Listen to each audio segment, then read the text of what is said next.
یہ قربانی حضرت ابراہیم کا طریقہ ہے.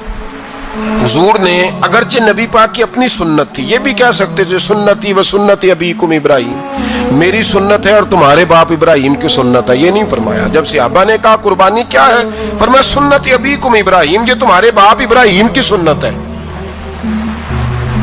ہر صاحب نصاب پر قربانی واجب ہے. جو زکوٰۃ کا نصاب رکھتا ہو اس پر قربانی واجب ہے، یعنی ضروریات سے زیادہ اتنے پیسے، جتنے پیسوں سے زکوٰۃ فرض ہوتی ہے اتنے پیسے جس آدمی کے پاس قربانی سے پہلے آ جائیں اس آدمی پر قربانی کرنا واجب ہے. بکرا، چھترا، دمبا 1 سال کا یا دمبا 6 مہینے کا ہو پر اتنا بڑا محسوس ہوتا ہو کہ لگے کہ 1 سال کا ہے، اس کی قربانی ہو سکتی ہے. جانور میں کوئی عیب نہیں ہونا چاہیے، اتنا کمزور نہ ہو کہ ذبح جہاں اسے کرنا ہے وہاں وہ چل کے جا نہ سکے، اتنا کمزور جانور نہ ہو، اس کے اندر بظاہر کوئی اتنا بڑا نقص نہ پایا جاتا ہو، کانا نہ ہو، لنگڑا نہ ہو، کوئی اس کی ہاتھ نہ کٹے ہوئے ہوں، ایسا نقص جو واضح ہو. بکرا 1 سال کا، گائیں اور بھینس یہ 2 سال کی، اونٹ 5 سال کا. اب اس میں یہ ہے کہ ہمارے بہت سارے دوست چونکہ ہم دیہاتی لوگ ہیں تو پوچھتے ہیں کہ دوندا نہیں ہے تو چوگا نہیں ہے، تو یہ ہماری پنجابی کی اصطلاحات ہیں. پنجابی کی شریعت اسلامیہ نے سال بتائے ہیں، یہ تو ہم نے اپنی آسانی کے لیے یا دیہاتوں میں جو ماحول تھا اس طرح کا جانور لیں، خوبصورت جانور لیں. جو نصاب ہے وہ بھی میں نے آپ کو بتایا، لیکن ایک اور پہلو بھی ہے. نبی پاک صلی اللہ علیہ وسلم پہ زکوٰۃ کا بھی فرض نہیں ہوئی، کبھی حضور پہ زکوٰۃ فرض نہیں ہوئی. نبی پاک صلی اللہ علیہ وسلم کے پاس اتنا سرمایہ کبھی اکٹھا ہوا ہی نہیں کہ زکوٰۃ فرض ہو. لیکن نبی پاک کے صحابہ فرماتے ہیں کہ مدینے کے 10 سالوں میں اللہ کے رسول نے ہر سال قربانی فرمائی ہے، ہر سال قربانی دی. اور جس سال حضور حج کرنے گئے اس سال اللہ کے نبی نے 63 اونٹ ذبح فرمائے. اور حضور صلی اللہ علیہ وسلم جب اونٹ ذبح کرنے لگتے نا تو صحابہ کہتے ہیں اونٹ خود دوڑ کے حضور کے سامنے آ کے لیٹ جاتا اور نبی پاک اسے ذبح کرتے اور فرماتے ہیں ایک دوسرے کو دھکے دیتے اونٹ کے، پہلے میں نے جانا ہے ذبح ہونے کے لیے، پہلے میں نے، انہیں پتا تھا کہ جو مصطفیٰ کے ہاتھوں ذبح ہوگا وہ تو دائمی زندگی پا جائے گا، یہاں بھی وہاں بھی زندہ. 63 اونٹ ذبح کیے. ایک اونٹ میں کتنی قربانیاں ہوتی ہیں؟ 7. اب 63 کو 7 سے ضرب دو گے تو کتنی بنے گی؟ اور پھر نبی پاک صلی اللہ علیہ وسلم نے 10 سال مدینہ منورہ میں قربانی دی ہر سال. اب وہ 63 اونٹ، ایک اونٹ میں 7 قربانیاں، 8 سال یہاں قربانی. اور مولا علی شیر خدا فرماتے ہیں نبی پاک 2 قربانیاں دیتے. میں نے کہا حضور 2 جانور ذبح کر رہے ہیں آپ، تو حضور نے فرمایا ایک میری طرف سے، ایک میری امت کی طرف سے، غریبوں کی طرف سے. اور حضرت علی کو حضور نے وصیت فرمائی تو 2 دیا کرے گا. یا رسول اللہ صلی اللہ علیہ وسلم میں غلام ہوں، خادم ہوں. حضور نے فرمایا علی ایک تو نے اپنی دینی ہے، ایک میری طرف سے دینی ہے. 2 قربانیاں. مولا علی نے بھی ساری زندگی 2 قربانیاں دی. حضرت علی بھی مال کے نصاب نہیں تھے، اپنا مکان ہی نہیں تھا، کوئی کاروبار نہیں تھا، کئی دن فاقے رہتے تھے، پر قربانیاں کتنی دیتے تھے؟ 2. ہمارے پاس ویسے اگر سسرال میں، میکے میں، کزنوں میں کچھ شادی ہو جائے تو 50-60 ہزار کا خرچہ برابر ہے، وہ پکا ہے. اور قربانی کی باری غریب ہو گئے، سارے غریب ہو گئے، کہتے نہیں یہاں مشکل ہے. او خدا کے بندے اللہ کے ساتھ تجارت کر، اس کے رستے میں 1 دے گا، رب تجھے 70 گنا اضافہ کے ساتھ عطا فرمائے گا. قربانی مال کے نصاب پہ ہے. کوشش کیا کریں کہ اللہ کے رستے میں جب دینا ہو پھر لیت العلہ سے بچیں، خوبصورت جانور لائیں.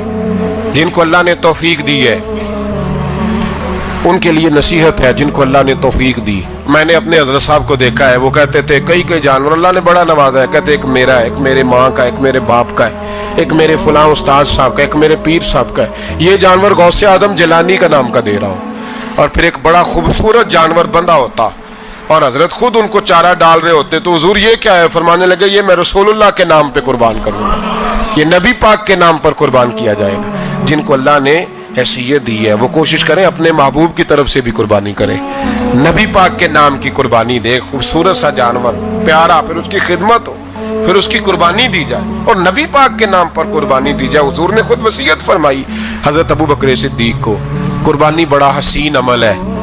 اور میرے نبی پاک صلی اللہ علیہ وسلم نے ناراضگی بھی فرمائی ذرا خوگر حمد سے تھوڑا سا گلا بھی سن لے. میرے حبیب نے فرمایا جو طاقت کے باوجود قربانی نہ کرے وہ ہماری عیدگاہ میں عید کی نماز پڑھنے نہ آئے، وہ نہ آئے.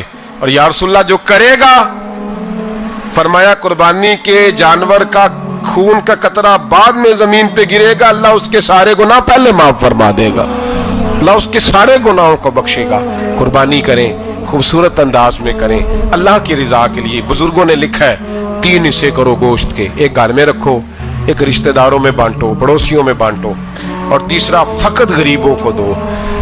لیکن میں اکثر یہ سوچتا ہوں کہ ہمارے ہاں قربانی کرتا ہی وہ ہے جن کے گھر میں ہر جمعرات کو چھوٹا گوشت پکتا ہے، اور جن کے گھر میں ہفتے میں 3 دفعہ مرغی کا گوشت پکتا ہے، وہی تو قربانی دینے کے قابل ہوتے ہیں. تو وہ بھی اگر قربانی کے بکرے میں سے بھی تیسرا رکھنا چاہیں تو اجازت تو ہے، میں نے کہا سارا رکھنے کی بھی اجازت ہے. لیکن اگر آپ مہربانی کریں، کوشش کریں کہ یار ہم تو سارا سال ہی کھاتے ہیں، اور ہمارے یہاں جو گوشت تقسیم ہوتا ہے نا وہ بھی باری لگی ہوئی ہے. ادھر سے پلیٹ آئی تھی گوشت کی تو ادھر سے بھر کے چلی گئی. بھئی اس نے کی ہے، اس کو بار بار گوشت دینے کا کیا مطلب ہے؟ آپ یہ دیکھیں عزیزوں میں، رشتہ داروں میں، اور میں اگر تھوڑا سا آپ کی توجہ کرانے میں کامیاب ہو جاؤں تو سفید پوش لوگوں کو دیکھیں. کچھ سفید پوش ہیں، سفید پوش جن کے اوپر قرضے ہیں، بیماریوں نے جکڑ لیا ہے، گھر میں بڑے بڑے سخت مریض آ گئے ہیں. سفید پوش پہلے دیا کرتے تھے. آپ ان سے پوچھتے ہیں صاحب قربانی، تو بات کو ٹالتے ہیں. وہ کہتے ہیں سوچ رہا ہوں کوئی حصہ ڈال جائے. پردہ پوشی کرتے ہیں، کہتے ہیں کہیں حصہ رکھا ہوا ہے، پردہ پوش. اکثر وہ لوگ قربانی نہیں دے پاتے. اکثر دیا کرتے تھے، اب نہیں دے پا رہے. کیوں؟ اس لیے کہ مشکلات ایسی آ گئیں. ان لوگوں کا خیال کریں، ان کے گھروں تک گوشت پہنچا کے آئیں، ان پر توجہ کریں. وہ سفید پوش آدمی کبھی ذکر نہیں کرے گا.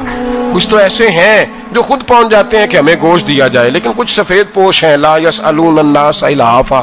اللہ فرماتے ہیں کچھ لوگ لپٹ لپٹ کے سوال نہیں کرتے، سفید پوشی کا بھرم رکھتے ہیں، کا مزاج نہیں. ان کی طرف دیکھیں، اپنے رشتہ داروں کو دیکھیں، خاص کر ان رشتہ داروں کو دیکھیں جن کا آپ کو پتہ ہے کہ غریب ہے، مجبور ہے. ان کے گھروں میں گوشت بھیجیں. غریب بیٹیوں، غریب بہنوں کا خیال کریں، اس طرف متوجہ ہوں، ان کے ساتھ اس نے سلوک کریں، اس طرف آپ لوگ خیال کریں. اللہ تبارک و تعالی نے قرآن مجید میں نبی رحمت علیہ الصلاۃ والسلام سے فرمایا ہے کہ اے محبوب علیہ السلام، بے شک ہم نے آپ کو خیر کثیر عطا فرمائی ہے. انا اعطیناک الکوثر، محبوب ہم نے آپ کو خیر کثیر دے دی. اب آپ اس کے جواب میں یہ کریں کہ فصل لربک، اپنے رب کے لیے نماز پڑھیں، وانحر، اور قربانی کریں. نماز پڑھیں اور قربانی کریں. ان شانئک ھو الابتر، آپ کا جو دشمن ہے وہ بے نام و نشان رہے گا. آپ کا دشمن. قربانی شعار اسلام میں سے ہے. قربانی اللہ کو بڑی محبوب ہے. نبی رحمت علیہ السلام نے فرمایا 10 ذی الحج کو جو عمل اللہ کو سب سے زیادہ پسند ہے. ظاہر ہے 10 ذی الحج کو لوگ نماز بھی پڑھتے ہیں عید کی، اور فجر کی نماز بھی پڑھتے ہیں، ذکر بھی کرتے ہیں، عبادت بھی کرتے ہیں، بہت سارے کام کرتے ہیں. لیکن حضور علیہ السلام فرماتے ہیں کہ اللہ کو 10 ذی الحج کو جو کام سب سے زیادہ پسند ہے وہ خون بہانا ہے، جانور کو ذبح کرنا ہے. نبی پاک صلی اللہ علیہ وسلم نے اپنے غلاموں کی دلچسپی پیدا فرمائی ہے قربانی کے ساتھ، شوق اور ذوق کا ذکر فرمایا ہے. کچھ کام ایسے ہوتے ہیں جو کسی کی غیر موجودگی میں بھی ہو جاتے ہیں، لیکن نبی پاک صلی اللہ تعالیٰ علیہ وسلم نے حضرت فاطمہ الزہرا رضی اللہ تعالیٰ عنہ سے فرمایا کہ فاطمہ ادھر آؤ، یہاں میرے پاس کھڑی ہو جاؤ. یا رسول اللہ کیا ہونے لگا ہے؟ فرمایا میں تمہارے قربانی کے جانور کو ذبح کرنے لگا ہوں. قریب کھڑا کر کے حضرت فاطمہ کو حضور نے ذبح فرمایا. میں اکثر یہ بات آپ احباب سے عرض کرتا رہتا ہوں کہ نبی کریم علیہ السلام کے کاشانہ نور پہ 2 3 مہینے تک کھانا نہیں پکتا تھا، لیکن قربانیاں اللہ کے رسول ہر سال 2 دیا کرتے تھے. کھانا 2 مہینے نہیں پکا اور قربانیاں 2، اور 2 قربانیاں دے کے حضور فرماتے ایک میری طرف سے ہے، ایک میری امت کی طرف سے ہے. مولا کائنات شیر خدا حضرت علی المرتضیٰ رضی اللہ تعالیٰ عنہ، گھر میں فقر رہتا تھا،